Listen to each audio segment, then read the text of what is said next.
Welcome everyone to Right Off Track podcast, where we explore the paths less traveled and the extraordinary minds that have embraced them.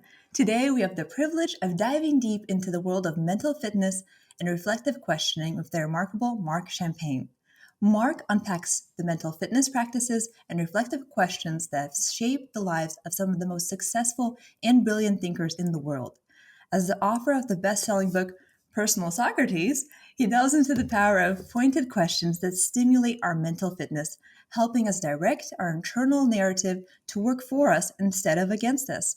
With a passion for learning from legends like Kobe Bryant, Maya Angelou, Robin Williams, James Clear, and Coco Chanel, and Stephen Hawking, and many others, Marc brings clarity, intentionality, and boundless possibilities to every aspect of life.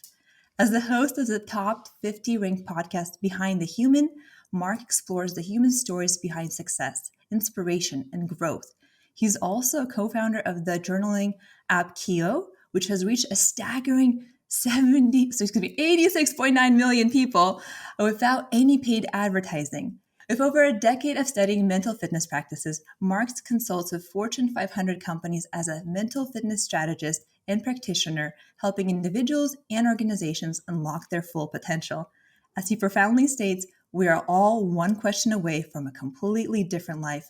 So get ready to be inspired and enlightened by the wisdom of Marc Champagne as we embark on this enlightening journey together. Welcome, Marc.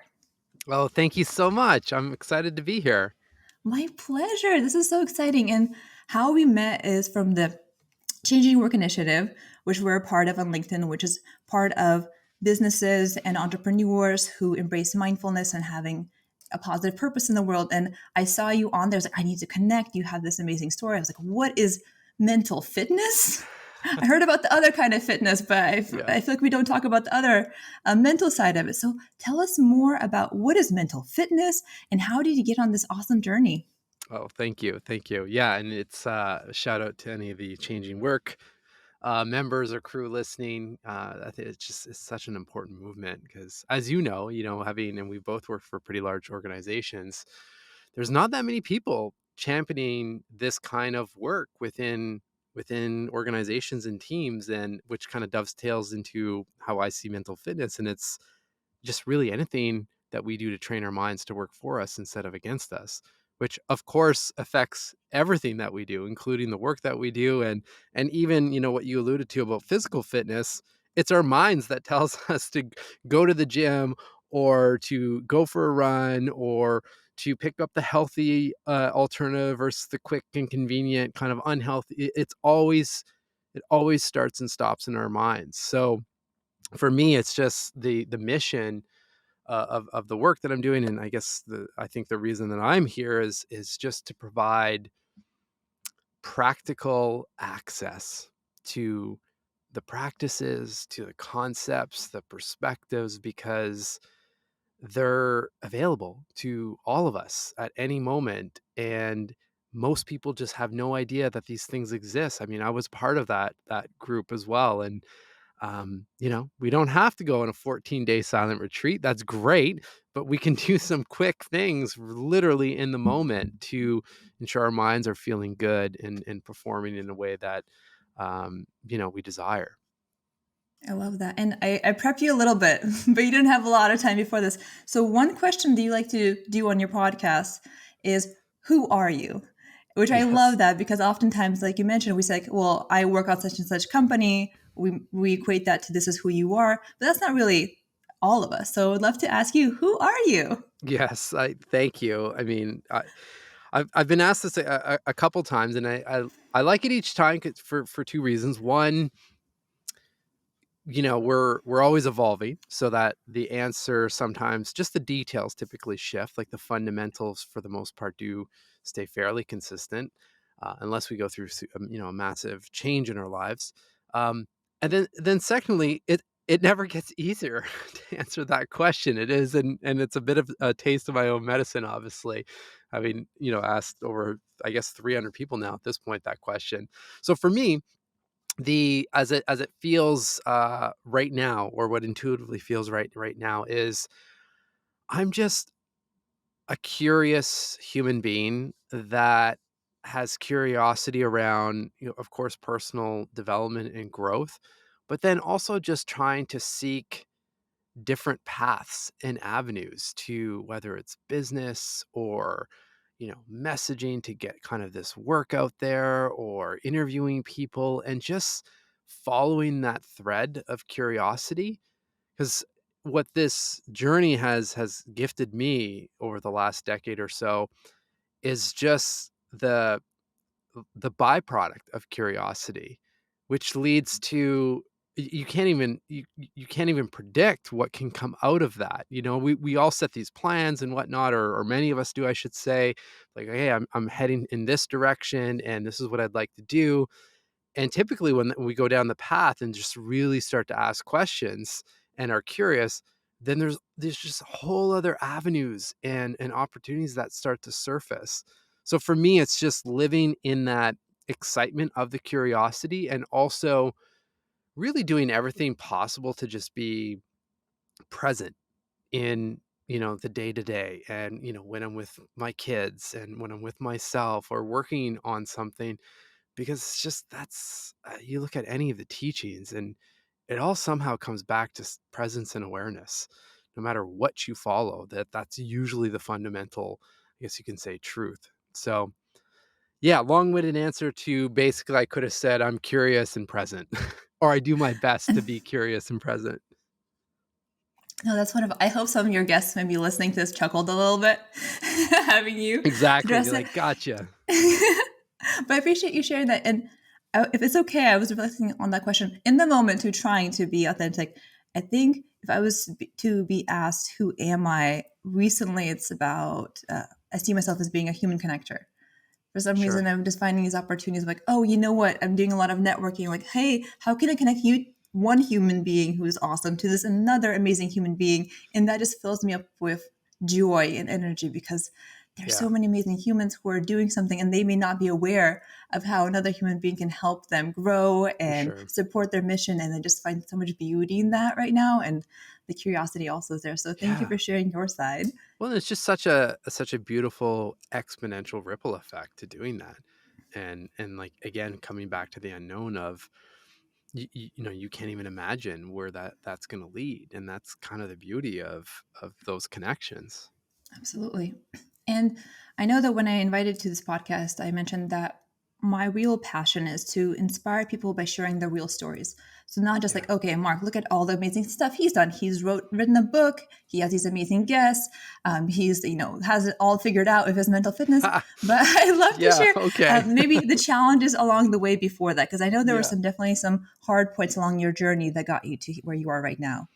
I mean, I think it always continues. Like even now, I'm taking a look at, okay, there's a few different avenues that I'm focusing on with the work that I'm doing, and I'm trying to always approach, I guess you could say, life, but definitely my professional life as almost like a diversified portfolio in a way, and seeing, okay, I'm putting a lot of effort here, but these two buckets or these two projects might have to pick up the slack while I'm putting energy into something else. And it'll always kind of oscillate, which feels sometimes feels like uncomfortable, especially if all three are, oh, what's going on here? Is like, are these going to yield, in my case, new clients or, more uh, stable work or predictable work and so forth. And, it typically all works out, but we're all human and so am I. And you get to play in that, survival mode of emotions. But thankfully, this is where the journey has been really helpful, at least for me, and what I try to bring to others is I can recognize when my mind flips into that space and then have a whole list of different tools that can deploy so you don't have to sit in that discomfort or in that uncertainty for unhealthy periods, let's just say. So backing up though, you mentioned, some of the details around Keo, which was at its time, this would have been 5, 6 years ago, one of the first guided journaling apps that was on the market. There were a couple other, I would almost call them word processors in the day that were in the form of an app, but there was really nothing that would guide you into a practice like journaling. And when I say that, I mean, the way I define journaling is just reflection. And in this case, a lot of the reflection that I teach is through just good quality questions.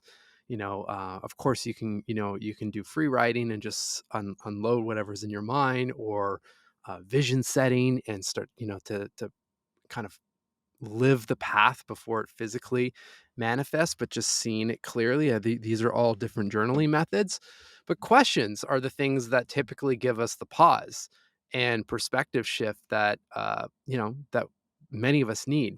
So I felt that because I had a pretty consistent and stable journaling practice for about a decade, and just was becoming frustrated with the technology or the app solutions that were out there. And it was around the same time that Calm and Headspace on the meditation front were really starting to take off from a mainstream perspective. So for me, it was okay, well, clearly people are open to being guided digitally.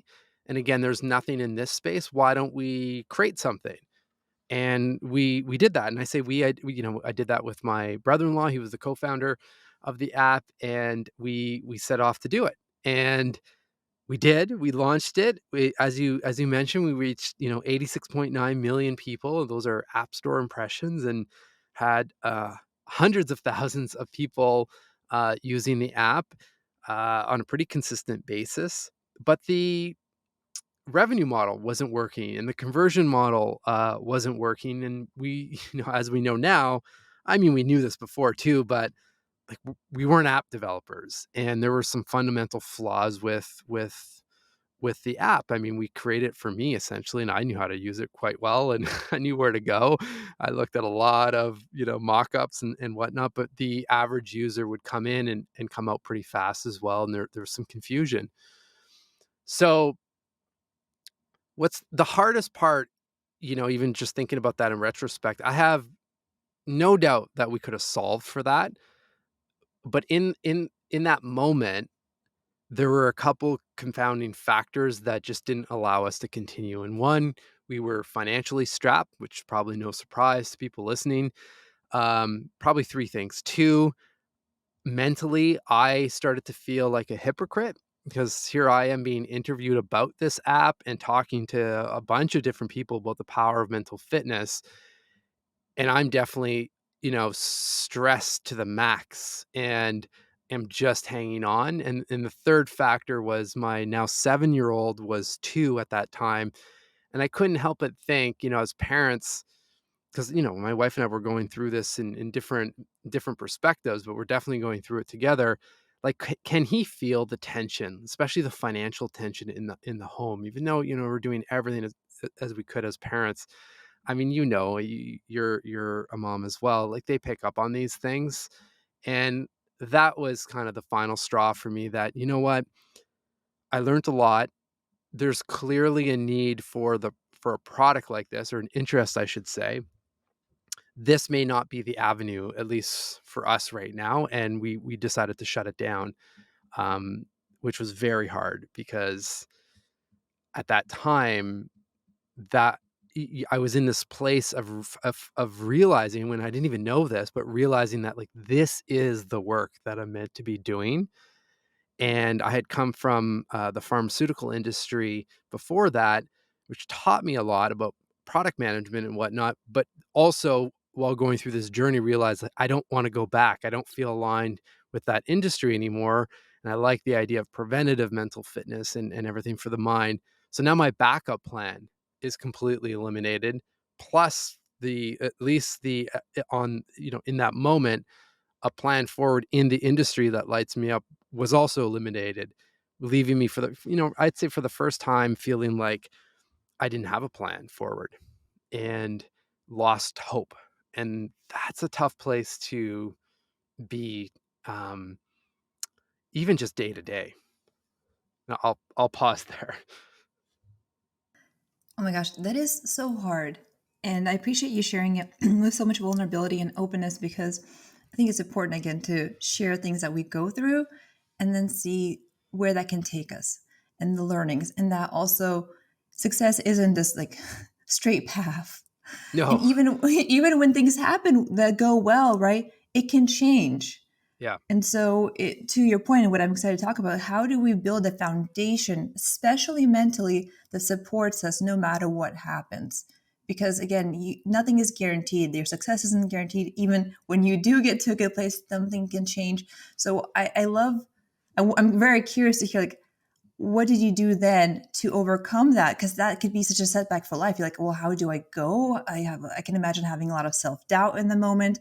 I can imagine being like, well, can I do this with my family again? Like, all of that is a lot of weight to have. And so Yeah. I don't take that lightly. And again, think it was 3 years, right, of your life that you created Mhm. this baby, this Yeah. intellectual baby, right? And what a change to go through. So would love to hear, like, what happened next? Like, how did you overcome that? And what were some takeaways from that experience? I mean, the biggest shift that happened for me, or the unlock, and then now I'm starting to really piece together, because I teach a lot of this stuff, but I'm even spending more and more time on a method and system, because when you in retrospect, you can see, oh, there's some fundamental uh, topics or categories that most of us just don't think about that actually did really help in this situation. Um, and one of them was just my belief system, in questioning, first understanding, okay, what I was kind of born into, and understanding whether that's religion or faith or spirituality, but also just for me, a lot of it was just Stoic philosophy, and leaning on some of those teaching, because when you look at any of those teachings, what they often do is provide a perspective shift, and kind of show you that, oh, you know what, people have gone through hardship. This is not a unique thing just for me, even though it feels terrible in the moment. So I really, relied on those fundamental beliefs, and trusted that if I do believe that I'm on the right path, and that if I can do everything possible to put my mind in a healthy state, and do what I can to pop out of survival mode, even for a couple minutes here and there, so I can think clearly, then I know a clear path will materialize. And the action, though, that I had to take at that time was, and ironically, the person I'm referring to is on the cover of the book and ended up blurbing the book, Chip Conley. Yeah, thank you. Um, and I sent Chip an email, and for those who don't know who Chip is, he spent about, I think, 20 plus years in the US, running a boutique hotel chain called Joie de Vivre, sold that, and then ended up becoming a mentor and advisor to the founders of Airbnb, especially in the early days. And I had interviewed him a couple times, and I said, Chip, here's what's going on. I mean, any advice at all, that I'm really struggling. And he just replied with one question. And that was, well, what do you want for your life? And I remember opening it up and thinking, isn't this interesting? Like, I'm at that time started becoming known as the question guy. And I have all of these, thousands of them at this point, saved. And there was well over 100,000 in the app at that point. And it's a question from someone else that allowed me to pause that survival thinking, and that kind of like hopelessness and despair and all of that, long enough to think, okay, well, if this is what I want for my life, which was, I just want to make this stuff accessible, right? Because I know how powerful it is. And I want to do that in some capacity through story and narrative. And because the podcast had started, and that's how we were, I think, bringing in a lot of these collaborations and attention to the app. Then I can ask the next questions. Well, if that's what I want, then who do I need to speak to? What are other avenues that I could get there outside of this app that I just deleted? And surely, but I can't. What's the expression? Slowly but surely. Slowly Slowly but but surely. surely. That's what it is. It Yes, took me I'm a moment to forgetting. think about it on the I'm spot. forgetting the slowly part. Just a path started to emerge. And every day I would take a little bit more action in that. And then I'd have to go back to that question, and I'd have to go back to those fundamental, for me, journaling, breath work, staying physically active, go back to those fundamental practices every day to just try to be somewhat clear, to be able to then, take the right action and see, because that's the thing, like the paths are there. It's just often they're masked with a bunch of emotion in our minds, and we can't see it, a bunch of mental clutter. So my full-time job at that time, um, as unrealistic as it was, given, we were in a real bad place financially, was just to keep my mind clear and healthy. And that's what pulled me out of that loop, and then led to the book, and led to rebranding the podcast. And then now what I do as well is just working one to one with people or with teams and so forth. And we'll see where it goes next, but it's all within the same theme and vein. Amazing. Thank you for that. Can I share my experience of journaling? It's Yes, helpful for please. anyone. So I'm not a consistent journaler. And for years I would avoid it because like I'm running amok. To me, it seems like journaling seems like somebody who's calm, sitting down, just like I'm gonna have this calm, reflective experience. And I'm like, no, I'm running. I need to do 10 more things. But what I did find when I finally did sit my butt down, took out that pen, is that I can journal in my own style with me. Yes. And what I mean by that is that I don't even focus on grammar or can I reread this? I write in my doctor handwriting. So it's hard for me to read it when I go back, but it Yeah. is still helpful because to your point, Mark, I'm quieting down all the other thoughts and I'm thinking on my question or I'm sharing what's troubling me. Sometimes I just journal without a thought. If I feel too many emotions inside me or too much energy that's anxious, I write it down because you don't need to talk to your husband or your friend Yeah, or have a therapy session, which I'm not saying is good or bad, but you can just lay it out. And usually I feel lighter afterwards. for And sure. so if it helps anybody, don't be perfectionist when it comes to this practice. Write at your own speed, or even don't even think about the grammar. Or can you read it? But just the practice of putting something on paper can help you release some of those emotions and Yeah. get to understand a little bit more like what do you want to do and get a little more clarity on the situation, or maybe just release the energy that's holding you back. Yeah. Well, I'll expand a bit on that if you don't mind. I mean, the first thing I would say is that all of us are journaling, whether we realize it or not, because we're all asking ourselves questions throughout our lives and days. It's just, are we doing that with intention, and are we asking enough questions, and are they good questions, or quality questions, I should say. I think that's the big difference, or the big shift that at least I've noticed with a lot of the people I've studied or interviewed, is that they are very intentional with these questions, and they do eventually then prioritize time to put their mind in some sort of state of stillness, right? To think. And there are many ways to think. I agree with you. Pen to paper, and scientifically, the studies do support this, are uh, beneficial in the sense of pulling what's in your mind and putting it on a piece of paper. But then there's also, you can voice that out loud. I mean, I that was my journaling session this morning. I was using an app, and it was an audio note within the app.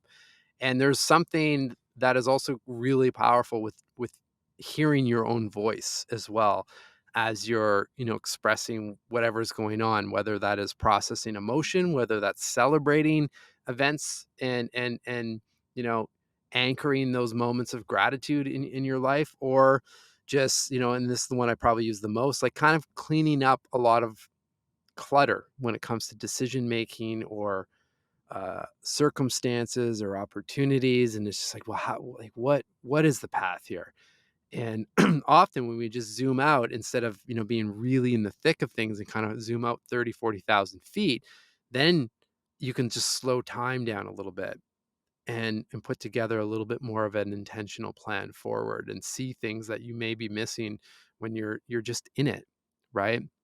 I can't remember who if where I heard this. It might have been Mel Robbins, but it was something to the fact of, it's it's as if if we're in a building and the fire alarm goes off and we smell a bit of smoke, and then someone says, "No, don't go yet. You need to solve this math problem." I mean, it's nearly, you're in an alarm bell mode. Like, it's, let's get out.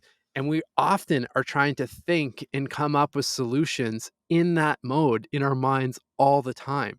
So we need to figure out the practices and the things that can shut the alarms off, and take ourselves out of those situations and zoom out, so then we can actually leverage that, supercomputer on our shoulders and come out with some really good solutions. Absolutely. And one of those good resources is your book. We can allude to that. Well, thank So, you. Mark, first of all, thank you for sending me this lovely book, Personal You're very Socrates. welcome. What I confessed to Mark is that I did not get a chance to read it all. But what I loved about this, if you are on the go, is that you don't have to do it it's not a book that you have to read from start to finish. It No. has these awesome sections, right? And awesome question themed sections for like whatever topic you're interested in. So I love that. If somebody on the go, like, okay, I can look at this person and their question and their story. So can you tell us in your words, why this book? How did it come about? And have there been any stories of people maybe reading this and kind of their takeaways that you want to share from this book? Yes. Yes. Well, thank you for all the kind words. I mean, and actually, the way you're consuming the book is exactly how at least I wrote it, or how it was intended to be consumed. But I have learned, once you put out once you publish a book like this, it's no longer yours, and people, have been consuming it in a whole bunch of different ways. But it was intentionally written to be, 4 to 6 page short chapters, so that if you have no mental fitness practices, or even if you do, that you can read for 10 minutes, and I'd like to say guarantee you some sort of perspective shift or motivating thought that will start your day off or end your day, or give you a little boost in the middle of the afternoon whenever you need it. And the other idea behind the way it's structured was that we're all different, and we're all going through something um, unique. I can't possibly predict where you're at on your, life and professional life journey. So the advice is, or the invitation, I should say, is to just open up the table of contents and see. Maybe it's Picasso, maybe it's Maya Angelou or Robin Williams or James Clear. Maybe it's one of those people, or maybe it's the prompt that opens up the chapter that resonates with you, and there's a reason for that. So start there. And then you'll cascade, and something else will draw your attention. But if you follow your intuition, you'll most likely get a lot more out of what you're reading. And that is true, for any book, not just mine, even books, definitely nonfiction, but even books that aren't written in a way that are, you can just jump in on these profiles. But for whatever reason, we've kind of like conditioned ourselves that we have to start at the intro and finish at the conclusion. But if you open up the table of contents and pick out even a chapter or section within a chapter that's relevant to what you're trying to sort out or figure out, you'll retain that, a lot better because it's applicable, right? So that's essentially how the book is structured. That the way it came about was in that messy middle period of my life where things weren't super clear, but I was trying to figure out again how to make this stuff uh, as accessible as possible, and just practically implement it for people in their lives.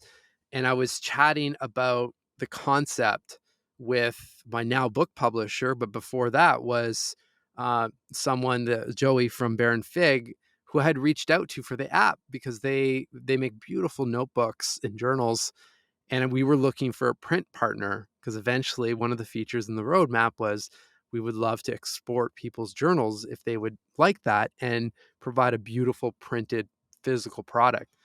And they never, unfortunately, they weren't able to do that level of customized print, or yeah, customized print runs. But we stayed in touch, and I was explaining this concept of, the app was clearly, people were interested in this, but I'd love to somehow, leverage the interviews that I have, and then also study other people and bring these practices to life. And that's when Joey said, we've always wanted to publish books. We've been printing these highly, customized journals for years now. So we know, we've got the design process and the printers and the partners to do it. Would you be interested in publishing with us? And it was just like it was a hell yeah situation. Because I remember at that time I was in, I had written the sample, and the next step was, well, either I figure out how to write a complete book proposal and start going down the traditional route of, shopping around for a book agent and a traditional publisher, or I just continue and self-publish this. And when Baron Fig came to the table, it was like that kind of that option sat right in the middle. And I knew the team really well, and it just felt, very much right. So that's then then a whole other level of pain presented you to actually, go from ideas and outlines to a first draft, and then to, final edits and book covers and all of that stuff. But it was a beautiful journey. And I can tell you put a lot of care into it, like from everything. So maybe I'm writing my first book, which is very, very beginner, but I draw so much inspiration from people who have gone through this process because it takes so much of your life and you're Yeah. not sure what's going to happen, but you put your heart and your soul. And I can tell that from all the details on this book, the page quality, the bookmark that comes in the beautiful case, like so much care is put through this process. It's clearly resonates with me, like just like I can feel your heart going No, through because thank of the you. quality of all the details in here. And the book also, just like my little snippets, I went through the entrepreneurial section and I loved an entrepreneur who talked about really clearly envisioning what would happen in 6 months if they go through a path, and then Mm, sensing, yeah. does that make them feel easy or uneasy? I love when you talked about how you got your sound booth and the little Yes. snippet about that. And then I loved a guest or somebody in the book who also talked about how they find confidence when they're presenting on stage by imagining all the people that support them. They're kind of on Maya their Angelou. journey. So Yeah. just little nuggets in there. Find those out and see how those relate to you. Were there any people in there? Like, I know it's hard to choose your favorite, but which of these practices like resonated with your personal practice? Are there any questions that you use daily that maybe help you along the way? Oh, yeah. I mean, kind of how I described, or invited people to consume the book. I also use the book in that capacity, and so it changes based on what's going on. But the one that I probably go to or think about the most is on a chapter including Jerry Colonna, who is well known as they call him the startup whisperer. He's an executive coach, but before that was one of the partners for Flatiron Investments, which in the internet 2.0 days was like the biggest venture capital firm and was linked to some of the biggest innovations of that time. And he's got a whole journey, of course, that I share in that, and fortunately, I've interviewed him a few times. But his question, or the one that was inspired by that interview, was, "How can I meet life as it is, or where it is?" And that always just kind of sits me down on my chair, as a perspective shift. That no matter what's going on, if you take a few minutes to think about a question like that, you'll come up with some solutions, right? You can figure out some little micro shifts or micro wins in even a tragic situation, and be able to move forward and make some progress, versus getting stuck in, a looping narrative that just holds you back from doing that. So I often go back to that question, and even the one that you shared with about Naveen Jain, which is the one where, you make uh, where you take some time to just close your eyes and think of and visualize yourself having made a really important decision, and put yourself 6 months down the road. Is there anything that feels off or intuitively not right? And if that's the case, don't make that decision. I've leveraged that one quite some time, or quite often. And then lastly, it's the opening profile, Cal Fussman, one of my heroes of in the interviewing space. He was a longtime Esquire journalist, and has his own podcast now, and speaks around the world about the power of questions and good questions. But there was something in our interview that he mentioned around going to sleep with a powerful question, and then letting it sit in your notebook or journal, and answering that question first thing in the morning. And the way Cal was talking about that was when he felt like he had a writer's block of it, or of sorts. Instead of trying to force his way through, he would ask himself, like, what do I want to say? And you can ask yourself any question. And that's the one I use probably the most often, because I'm always blown away that, whether it's what do I want to say, or what's the clear path forward, what am I not paying attention to? What am I hearing in the whispers? 8 to 9 hours prior, I had no answer to that. And then, you let your mind work while you sleep. And next thing you know, you have pages worth of insight. And that's powerful stuff that, I'm super grateful that, these wonderful humans have left, little nuggets of wisdom and insight. I love that. I hear a lot that the best ideas come in the shower. Yeah. Well, I And mean, that the consistent with that is whether it's a shower, on a run, or while you're sleeping, is your mind has stilled, right? And you're not in the tornado of the day where you're getting hit with a bunch of content or asks or requests, or your mind's firing up all these different loops like that. The consistent is you've calmed your mind down and you're focused on something else, or you're focused on nothing really. And then all of a sudden, again, it's all there. It's just we part the path and blow out all that noise so that the solution can surface. I love that. And I was going to say, what I do is because I also naturally have this gift of having 3 kids running around. So naturally, I have the space to separate myself from what I want to do and when I get to do it. Yes. Blessing.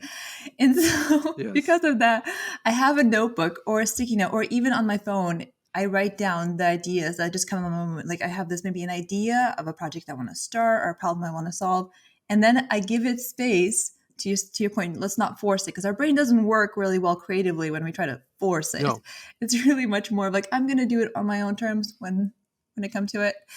Yeah. And so I found that really helpful, just having a notebook, like, again, journaling, right? Just letting that creative process take its space and then being prepared to catch it when it's ready.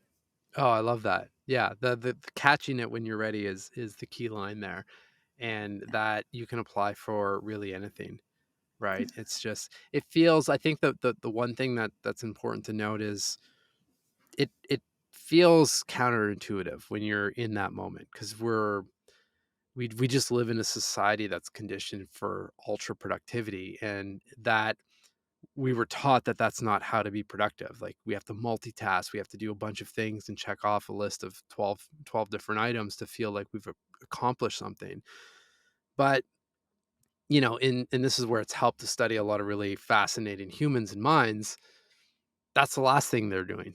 They're very focused and intentional in the work that they're doing, and especially with I find with the millionaires and billionaires, where you would think, because there's just basically, when you get to that level, you just have $1 million problems and $1 billion problems. So it's not like life gets easier, just because you're running these huge companies or you're wealthy, but they still prioritize the stillness piece, right? Because that's where the $1 billion ideas come from.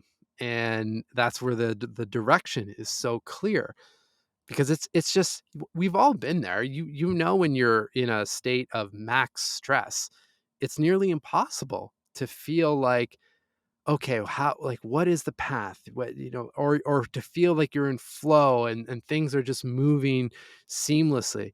That happens when you're feeling lighter and feeling calm or more relaxed. And we've all felt that as well, right? I mean, athletes describe that as flow states, but we can also, tap into that. Even if you're not, an Olympic level athlete, I was leveraging those when I was writing the book as well. And again, that's just through research with different individuals. We all have access to these tools. I think your recent podcast episode has an Olympic coach talking about those secrets and his knowledge in that space, right? Yeah, which one was that? Do you remember? There's been I a few don't. I coaches. don't. I just saw a recent post on LinkedIn, and it had like the last one. I think it was Oh this yes, week or yeah. yeah. Joe was he's Olympic gold medalist in kayaking for the Yes. U.S. team. Yes. Yeah, and he has now turned, he coaches different people and whatnot, and yeah, you can tap into those states. It's possible. It's possible. And one thing that also came to mind when you were talking about how society has these, focus on ultra productivity. Sadly, although we have this very common focus, we don't have a trend in massive societal happiness. No, no, we're no. not It's the we're not reverse. seeing a culture of like, oh, everybody's so productive and so happy. There seems to be Yeah. a correlation. Yeah, no, for sure. Well, and that's part of the reason or the motivation for this kind of work, at least on my side, is that I wish this wasn't the case, but I have to be realistic. If if we don't put practices in place, if we don't have our own personalized systems and routines and rituals to give us some preventative mental fitness and definitely some in the moment kind of depressurizing practices, then we find ourselves on autopilot and on default mode, which the default mode is not a good place. You know, it doesn't lead to a good place. I mean, see it statistically. That's why we have a mental health crisis on our hands. I mean, it's there. Everyone knows someone's struggling, and the vast majority of people listening right now are probably struggling as well, statistically speaking, right? So it's unfortunately no surprise that that's happening because I feel it when I'm working with teams as well. It's rare to see because I typically get people to check in like what's one word to describe how your mind's feeling, and 90% of the time it's overwhelmed,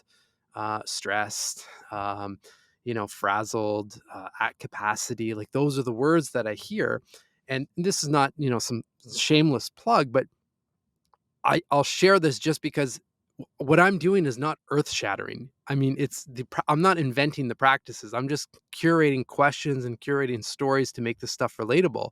But within 3 minutes of breath work or 10 minutes of some gratitude, like live journaling, essentially, those check-ins, because we check out after, usually 30, 40 minutes, are the complete reverse.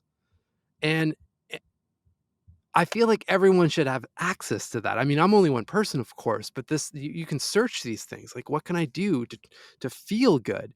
And we all have those practices. Like, what are 5 to 10 things that will put your mind in a happy, positive state? And just make sure those things are in your calendar consistently. Or when your mind loops and you're thrown off for whatever the situation is, default to one of those things so you don't stay in that mental, suffering or torture. Like that's the big difference, is that we don't have to live in that in, a long-term state or in a consistent way. And most people just don't have those tools, and that's what's happening. And then we have this chronic stress that leads to disease, and people are unhealthy, and it's just a loop that is not good.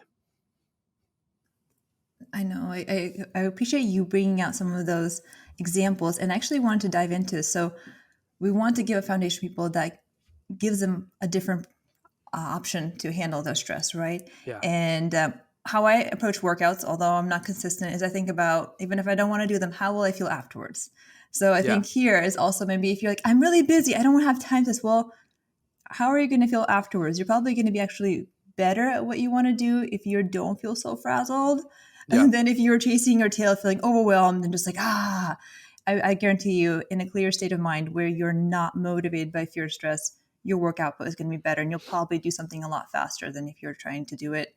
Even though you're rushing, you're probably going to do it faster with that clear Yeah. intention. So I want to create this Mark challenge. So what is our Mark challenge for mental fitness for our audience? If they could do, like, say, 3 or 4 top things, what would that be? Yeah. Well, the easiest thing and the most simple practice that you can implement that literally just takes minutes, not even 2, 3 minutes. I mean, maybe a minute, is to figure out or do a bit of an audit of what are some of the fundamental rituals that you have in the morning. Many people start, the day glass of water, cup of coffee or tea, and so take a look at those consistent habits that you have and stack this practice with it. For me, this is when the coffee's brewing, and that's just as the coffee's brewing, just check in with yourself. How do I feel today? One word. And where do I feel that emotion in my body? Whether it's wanted or unwanted. It's the key is to identify and start to teach yourself to check in and build that self-awareness. Because whether we ask that question or not, those emotions are rolling into the day with us and they affect everything.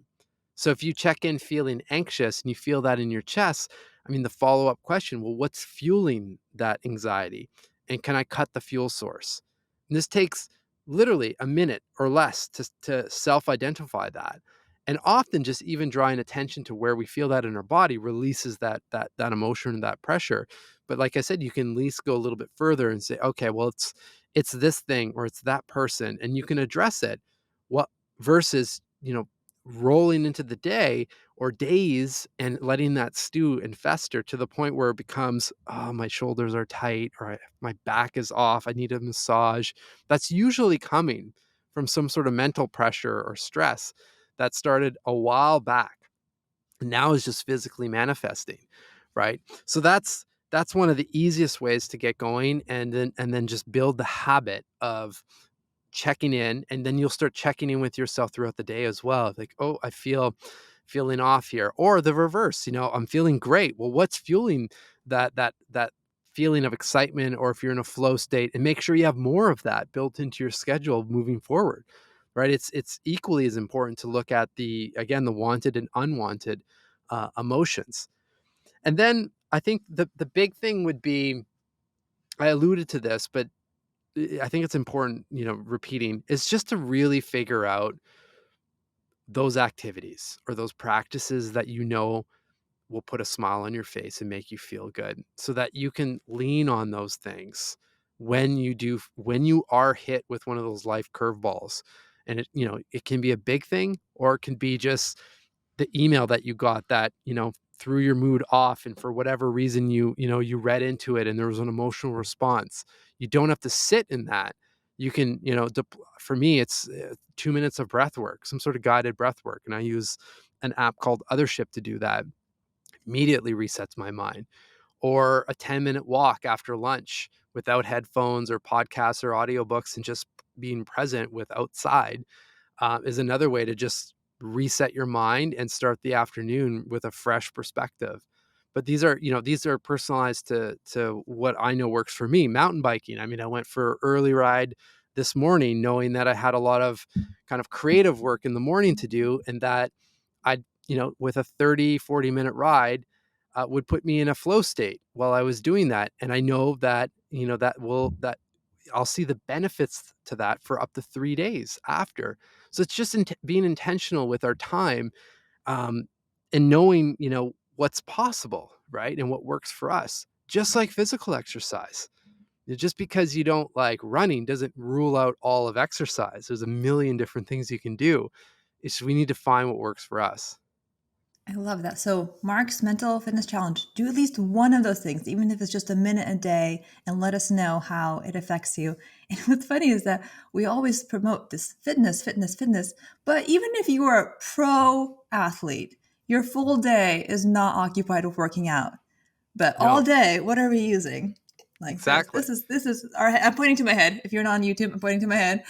And that's something that we don't always focus our attention or time to cultivate, that strength and power and that foundation. So I'm excited we're having this conversation. Yeah. And one thing, can I very selfishly ask? This Yeah. is fascinating to me. So I'm reading your book. I want to talk about your podcast, Behind the Human.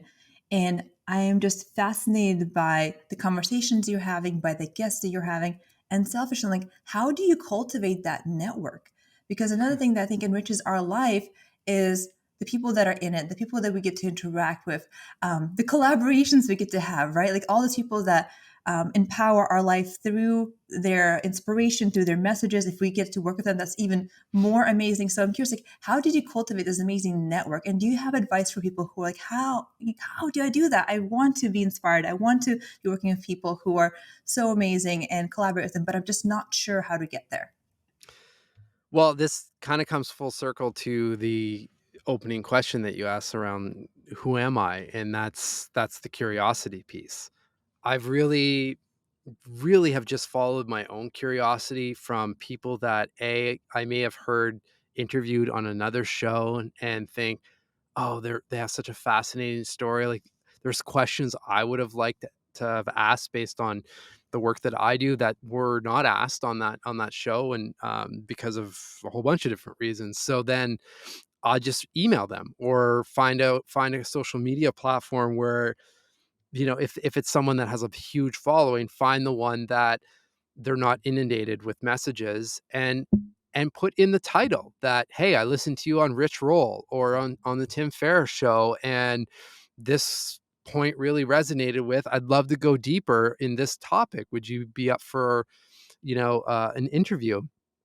And that's thankfully, there's a pretty large guest list now that I'll also layer in, "Hey, I've interviewed these other people that I know that either they follow or are friends of theirs," so then it boosts my credibility. But in the very beginning, it was just, this is what the show's all about. People like to tell their story, and especially if there's something related to helping others, and that comes off as authentic, then, uh, I've gotten a lot of yeses to people. And then the other thing is just, again, following. I remember I started following this gentleman, an investor from, oh, what's it called? It doesn't matter. I guess, an investor in a pretty big venture capital fund in San Francisco. True Ventures is what it's called. And I started following this gentleman, Tony Conrad, probably 5 years ago, just because I had interviewed a friend of his, and somehow I saw his post, and I'm like, it was just, I loved his photography and his travels and stuff, and just kept following until probably about 6 months ago. I'm like, I need to interview him. And, he just, I'm just fascinated with what he's doing, and the work he's doing with founders and so forth. And I just reached out, and, he replied back, and he's not someone that has like millions of followers or anything like that. But we had a fantastic interview. And by the end of the interview, he said, "You know who'd be really good on this show?" I said, "Who?" He said, "Tony Hawk." I was like, Tony Hawk. I'm trying to play it cool. I'm like, "Yeah, Tony Hawk would be great on this show." It's like, "Well, I sit on the board of the Tony Hawk Foundation. I could probably make that happen."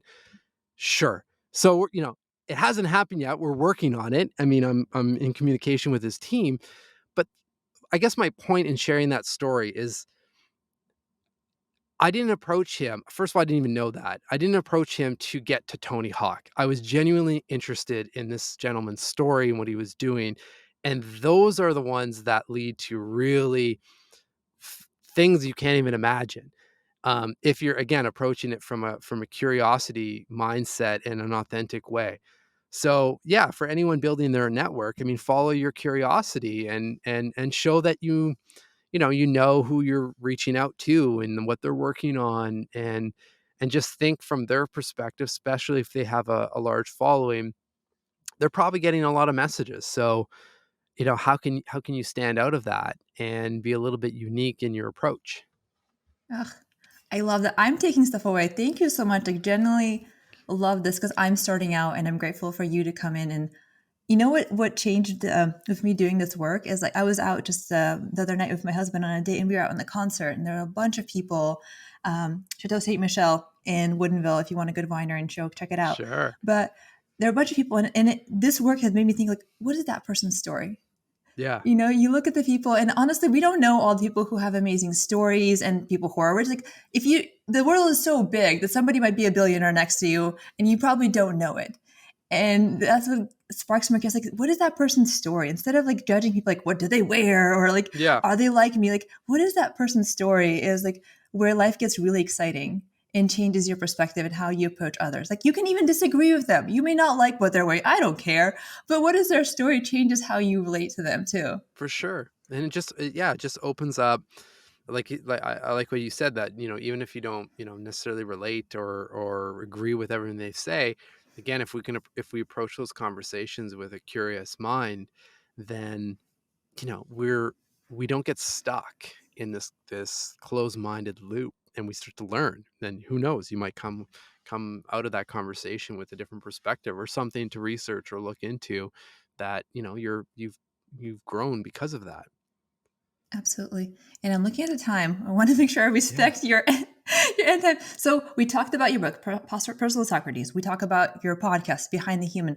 All great resources to check out. If you are an organization and you feel like you can be doing more, you can have a better foundation.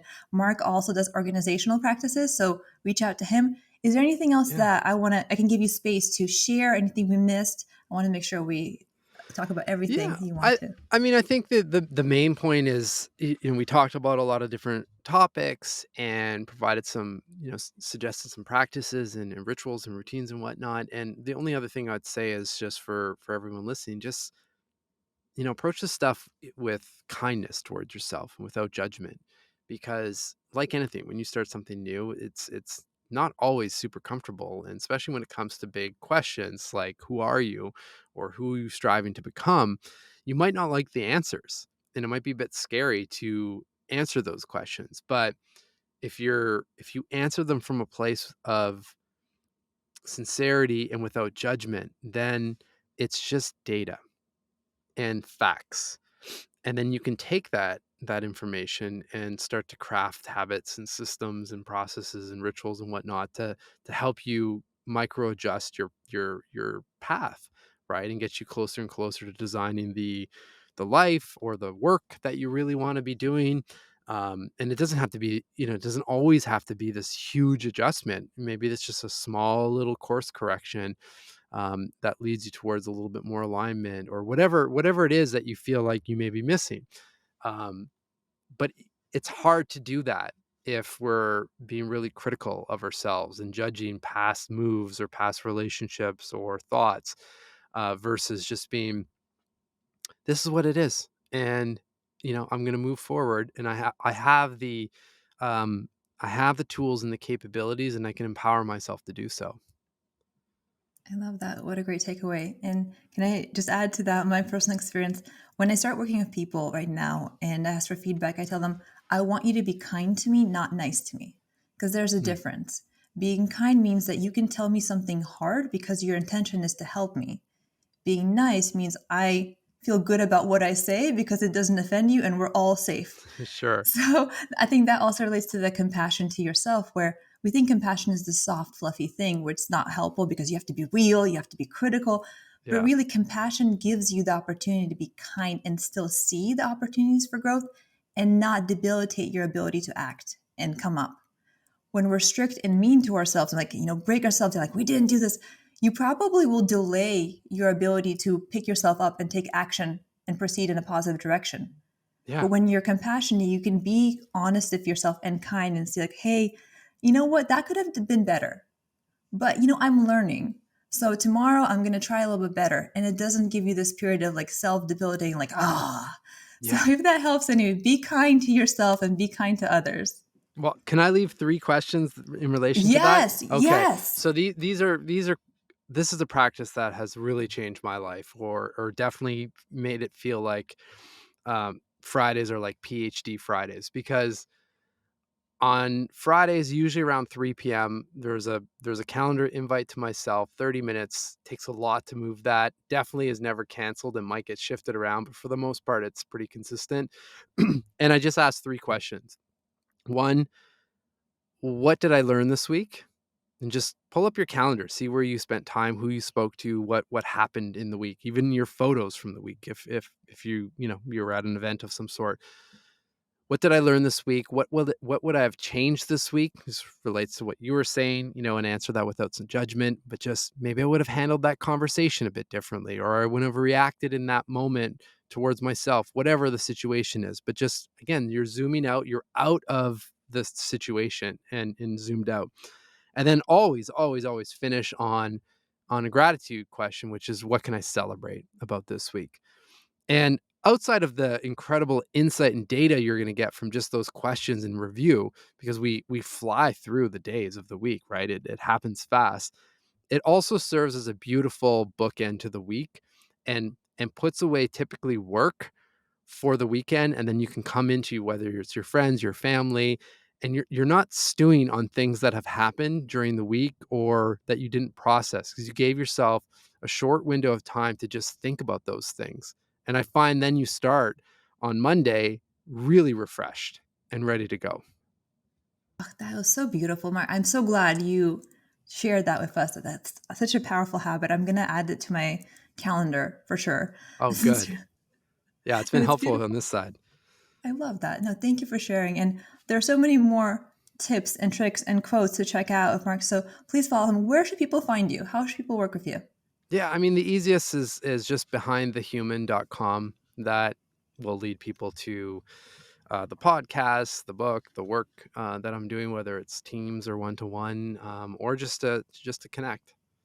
Cool. And I'll also post your LinkedIn just so people can connect with you there and check Mark out. And everybody, thank you so much for listening. I'm going to wrap up with 3 short, big questions when you're ready, and then Sure. we'll wrap up. Okay. Ready? So, Yeah. whatever comes to mind doesn't have to be long. So, first one is success to me is. Oh, presence. Okay. Yeah. Second one, if I could have a superpower, it would be. Whew. I mean, what comes to mind is just real. I mean, I work on this, of course, but is being able to completely turn off emotion in segments of time, Hmm. right? I mean, I can do that with certain practices, but if I just had a switch, be like, no, we're going to stop that. I'm going to make the decision. Then I can put it back on because it's not about not feeling them. But that would be a really interesting superpower. I love that. I love how much thought and genuine curiosity you put into that response. So Oh, thank you. thank you. Okay, last one. And again, this is in the positive context, so giving that. Going off track is. I mean, what comes to mind is just magical. Is it's and this has been a journey to get to this place or this mindset, but I'm legitimately excited for the unknown versus I used to fear the unknown, because I've proven it over and over again. I shouldn't say others and circumstances have proven it over and over again. If you trust the journey and the path, the unknown is where the magic lies. And if you reflect back on some of your biggest moments in your life and events, typically they're not the ones that are planned, right? But after the fact, it's like if that didn't happen, and kind of case in point, I wouldn't be speaking with you right now if that app didn't explode and fail financially, because I think it succeeded in probably 80% of the other avenues or metrics. Um, I wouldn't be doing this. And this is what lights me up. I'm so grateful that you are doing this. I am so grateful for the magical experience that we get to have together, that I get to learn from you, that our audience gets to learn from you. And as you're listening to this, please share with us, what did you find exciting? What were some of the favorite quotes? What questions will you be asking yourselves, or habits you picking up? We'd love to hear about your experience. So feel free to tag us on social or share this episode of somebody who might find it useful in their life right now. We would really appreciate that. And to everyone listening, thank you so much for coming right off track with us. We look forward to having you another adventure soon. Take care.